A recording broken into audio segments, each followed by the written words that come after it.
pitching Honey Bubbles. I'll be honest with you, Scott is a million times better at pitching than I am. I've gotten to be a little bit more comfortable doing it. For me, it's just extremely organic. I just really lay out the bullet points of Honey Bubbles, what it is, where it comes from, what it tastes like, the cause, and our story. And typically that works. Scott is the full-time sales guy, so he kind of takes accounts, I think, that might be a little more resistant to bringing on a product like Honey Bubbles, and he's really able to shift their mindset, whereas I kind of read the people that I'm going to pitch to, and I know if that's something I should pitch or if that Scott should pitch. And we do a great job at that. If it's something where he has to maybe go in and change the mind of a buyer who just has maybe a distaste for the Moscato and what the industry says about Moscato. He's great at that. He can really shift the mindset. Whereas me, I kind of find a place where I'm like, Honey Bubbles would be a great fit there.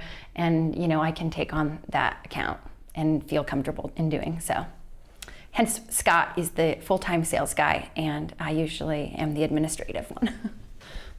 I don't think we knew at the beginning what our roles were going to be. I really don't think that was cut and dry. We just put together a pitch deck and just, threw it out into the wild. But trial and error, and we all have our strengths and we're all so different. It was perfectly aligned. I am very organized and, diligent when it comes to the licensing part of Honey Bubbles and the administrative part, whereas Scott, he can sell to anybody. He can sell anything to anyone. So it just made sense for him to be the sales guy. And Lori is kind of the educational piece and more of quality control.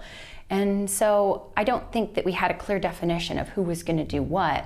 It just, made sense as time went along. Okay, I'm just going to handle this because I can keep a good, tight ship of what needs to be organized and when we need to file and how we need to do, everything. And at the beginning, we had no distribution company, so it was, our own invoicing, our own distribution, our own sales, everything, and trying to stay on top of things that there's no real set guideline. There's no manuscript that says this is how you start a wine company. It's kind of, trial and error.